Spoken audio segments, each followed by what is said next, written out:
어 하나님께서 하나님께서 우리를 사랑하고 계신다고 믿으십니까? 네. 하나님께서 우리를 사랑하심은 변함이 없으시죠. 어제도 우리를 사랑하시고 오늘도 우리를 사랑하시고 내일도 우리를 사랑하실 그 하나님의 사랑은 늘 동일하신 사랑으로 저와 여러분들에게 함께할 줄로 믿습니다. 그런데 우리가 하나님의 은혜, 하나님의 역사하심, 하나님의 돌보심, 하나님의 은혜 주심, 이러한 말들을 딱 우리에게 적용시킬 때는 좋은 것으로, 흔히 사람들이 이야기하는 긍정적인 것으로, 또 밝은 것으로, 귀한 것으로 우리에게 적용시키고자 합니다. 물론 하나님의 사랑은 다 귀하죠. 아름답죠. 복되죠. 그러나 제가 오늘 이 야곱의 삶을 쭉 살펴보면서 참 이해할 수 없는 그런 하나님의 사랑을 몇 가지 발견했습니다. 왜 하나님이 유독 이렇게 야곱을 사랑하실까? 왜 하나님이 유독 야곱에게 이렇게 집중하실까? 왜 유독 하나님께서 야곱을 이렇게 꼭 껴안고 계실까?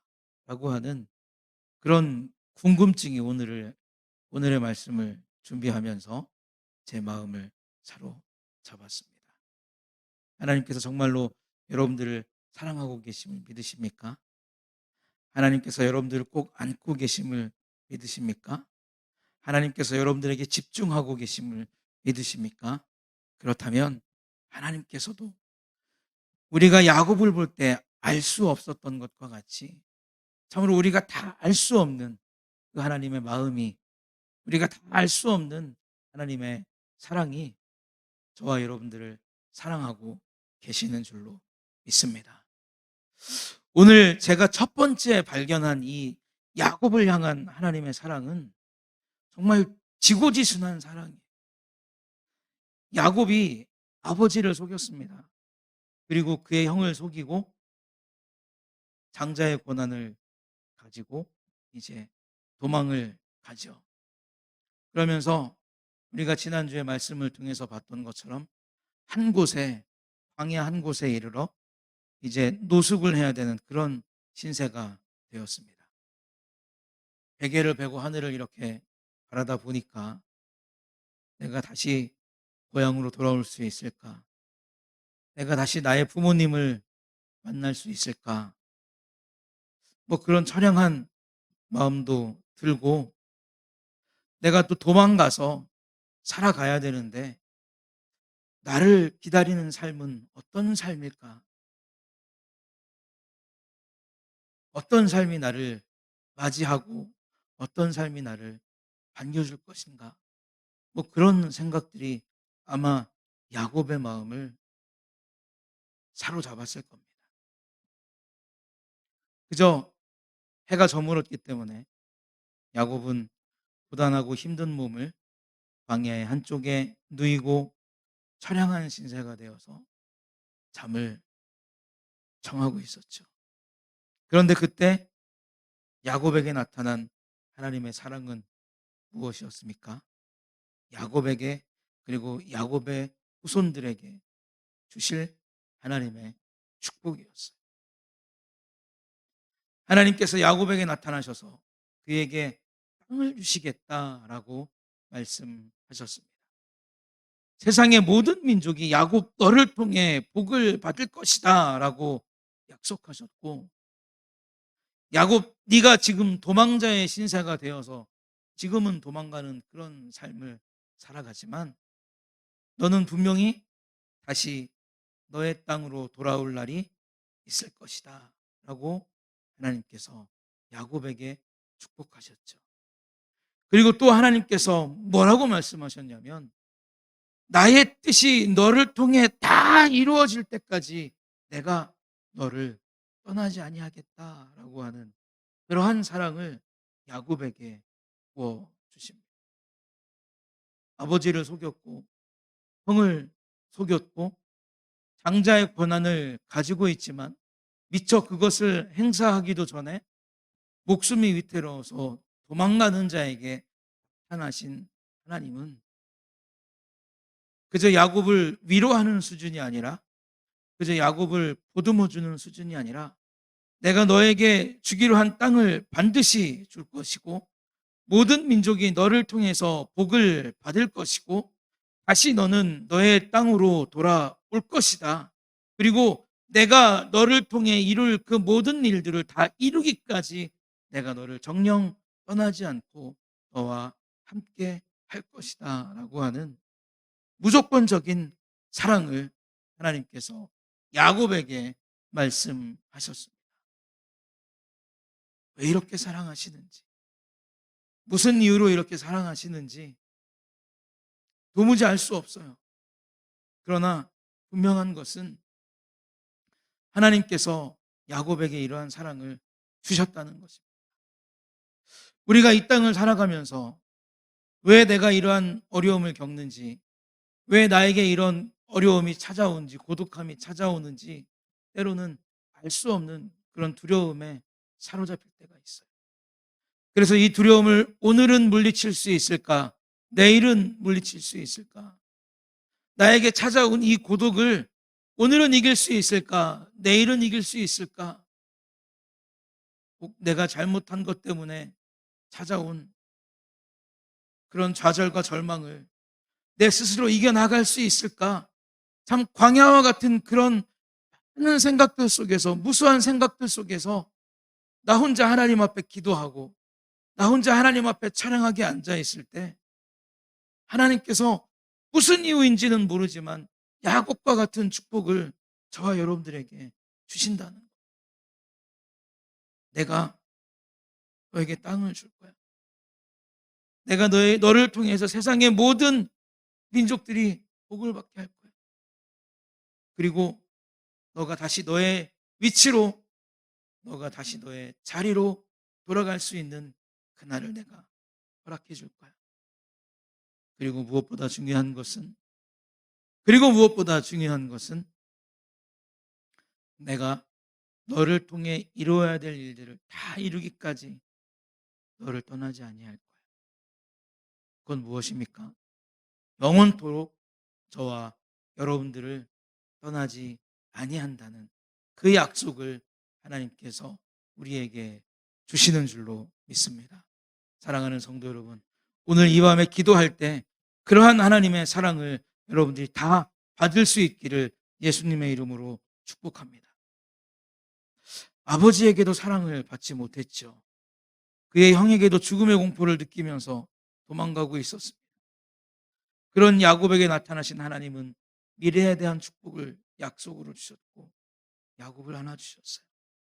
두렵고 떨리고 무서운 광야에서 아무것도 의지할 수 없는 그 처량한 야곱에게 하나님은 모든 환경들을 다 초월하게 하시고 지금껏 받아보지 못했던 사랑을 야곱에게 듬뿍듬뿍 퍼주시는 것을 우리가 이 광야에 누워있는 야곱을 통해서 볼 수가 있습니다. 우리는 하나님 앞에 사랑받고 있는가? 아니면 야곱처럼 외롭고 처량한 신세에 놓여 있는가? 우리가 실망하고 있는가? 우리가 지금 절망 속에 있는가? 우리의 삶을 잘 돌아보시고 하나님 앞에 기도하실 때 하나님, 저에게도 야곱과 같은 하나님의 사랑이 허락된 줄로 믿습니다. 나에게도 야곱과 같은 하나님의 그 기가 막힌 사랑이 나에게도 왜인지 모르지만 우리가 이해할 수 없지만 나를 향한 야곱과 같은 그 사랑이 넘쳐나게 될 줄로 믿습니다. 그렇게 믿음으로 확신의 기도를 하실 수 있는 여러분들이 되시기를 다시 한번 예수님의 이름으로 축복합니다. 그리고 두 번째로 우리가 볼 수 있는 것은 무엇이냐면 하나님은 야곱을 라반의 집에서 안정적으로 살아갈 수 있는 삶의 기반을 허락해 주셨죠. 또한 그의 눈에 사랑스러운 존재 라헬도 만나게 되었습니다. 한 여인을 사랑하고 그 여인을 향한 감정을 느끼고 그 여인과 아름다운 미래를 꿈꾸며 어떻습니까? 7년을 수일과 같이 여기면서 야곱은 라반 외삼촌의 집에서 양을 치는 그러한 삶을 살았지만 행복한 삶을 살았다는. 그리고 그가 기한을 다 채운 그날 어떻게 이야기하냐면 너무나도 당당하게 외삼촌에게 "나의 아내를 나에게 주십시오. 내가 들어가겠습니다."라고 요구하고 있는 그런 모습을 우리가 오늘 말씀을 통해서 보았습니다. 하나님께서 그 밤에 야곱을 만나 주셨고 하나님께서 야곱을 만나 주신 그 밤에 야곱은 넘치도록 자기에게 부어 주신 하나님의 사랑을 확인했기 때문에 절망 속에서 일어날 수 있었고 고독 속에서 일어날 수 있었고 형이 나를 죽일지도 모르겠다라고 하는 그 공포 속에서 일어날 수 있었던, 그래서 당당하게 살아갈 수 있는 그런 사랑의 힘을 야곱은 하나님으로부터 공급받았다는 사실.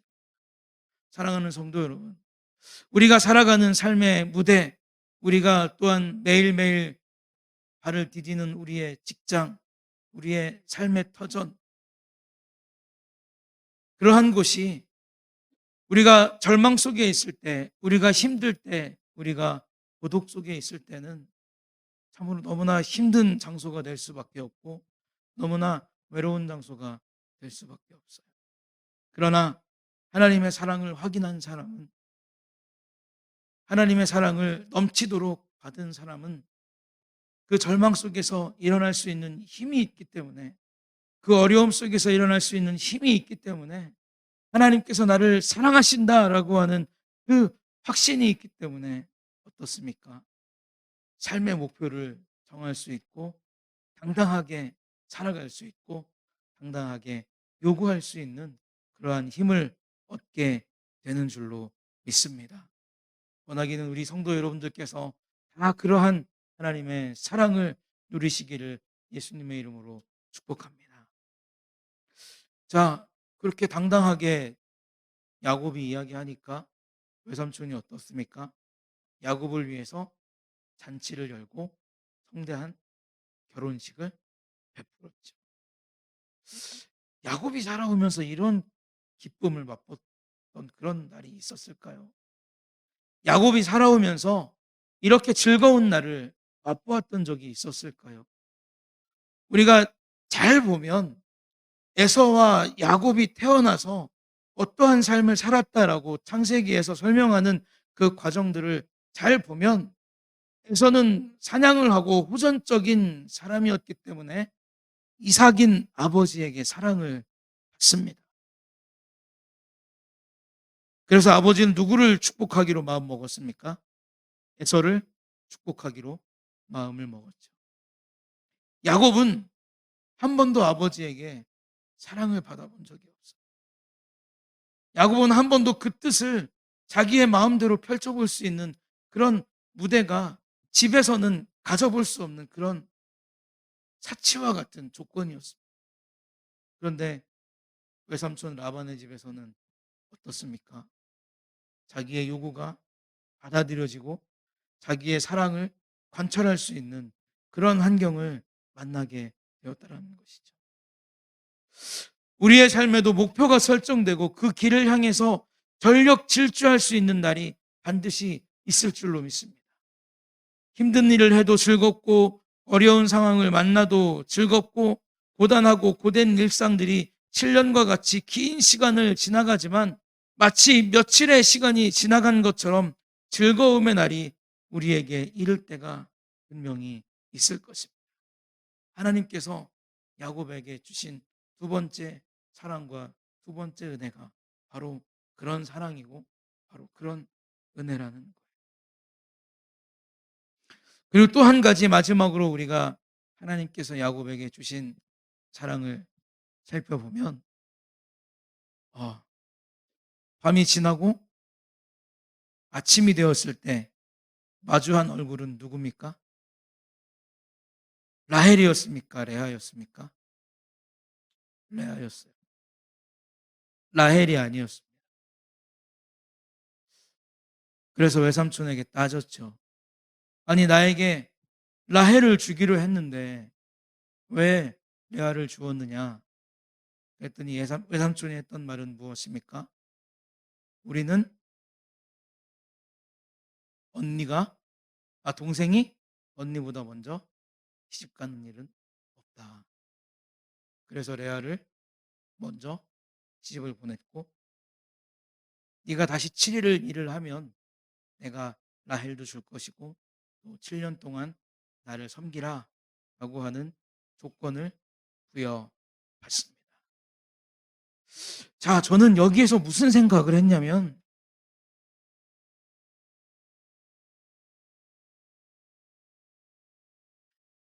야곱이 아버지를 속였던 장면이 생각나는 거예요. 야곱이 밤이었기 때문에 레아인지 라헬인지 구분할 수 없었던 것처럼 야곱이 너무나 감쪽같이 아버지 이삭을 속였기 때문에 장자의 축복을 받을 수 있었다라고 하는 자기 반성의 사랑을 하나님께서 이 장면을 통해서 야곱에게 주고 계십니다. 눈이 보이지 않는 아버지에게 형의 향치를 바르고 형의 옷을 입고 털을 몸에 붙이고 어떻습니까? 엄마가 요리해다 준 그것을 가져다가 하나님께서 나에게 사냥감을 속히 만나게 하셨나이다 라고 하는 거짓말까지 보태가면서 아버지 이삭의 축복을 받았던 것을 저와 여러분들은 기억할 겁니다. 형 에서의 입장에서 볼 때 바로 앞에 있었던 장자의 축복을 동생 야곱이 강탈해 간 거예요. 야곱은 그의 간사한 생각과 잔꾀를 통해서 형의 장자의 고난을 강탈해 간 것입니다. 어두운 밤에 자신이 삼촌에게 속은 것은 야곱이 어두운 눈을 가진 아버지를 속인 것이고 레아와 라헬을 구분하지 못한 것은 레아가 라헬의 향치와 옷을 입고 그의 흉내를 냈지만 야곱이 어떻습니까? 자기의 욕심 때문에 그것을 눈치채지 못했기 때문에 레아를 라헬로 착각하고 첫날 밤을 보냈을 것이다. 베이직교회 조정민 목사님이 그렇게 설교를 하시더라고요. 그러니까 이 장면은 무엇입니까? 하나님께서 분명히 아무 희망도 없는 야곱에게 나타나셔서 무조건적인 사랑을 막 주셨어요. 내가 너를 통해서 이룰 일을 다 이루기까지, 그러니까 영원히 내가 너를 떠나지 아니할 것이다 라고 하는 정말로 엄청난 축복을 먼저 주셨고, 그 다음에 어떤 축복을 주셨습니까? 목표를 설정할 수 있는 축복을 주셨고, 당당할 수 있는 축복을 주셨고, 그의 삶 속에서 정말 넘치도록 풍성한 하나님의 사랑을 느끼도록 하나님은 야곱에게 부어주셨어요.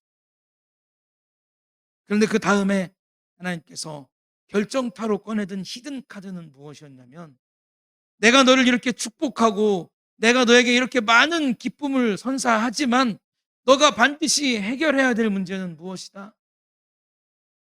아버지를 속인 죄의 문제다라고 하는 것을 하나님은 야곱에게 사랑으로 가르쳐주고 계신다는 거예요. 다윗이 그랬죠. 다윗이 전쟁 중에 나가 있는 그 장군의 아내를 보고 그 아내를 범했습니다. 그에게는 명성도 있었고 많은 땅도 있었지만 하나님께서 어떻습니까? 그러한 사랑을 부어주심과 동시에 다윗 그 스스로의 죄를 회개할 수 있는 시간을 주셨다는 거예요. 우리는 하나님의 사랑, 우리는 하나님께서 부어주시는 은혜, 우리는 하나님께서 우리에게 주시는 선물, 하나님께서 우리에게 넘치도록 쌓아주시는 기쁨, 이러한 것들만 하나님의 사랑이라고 생각하고 살아갈 때가 있습니다. 물론 그 사랑이 참 감사하죠. 물론 그것을 사모하게 되죠.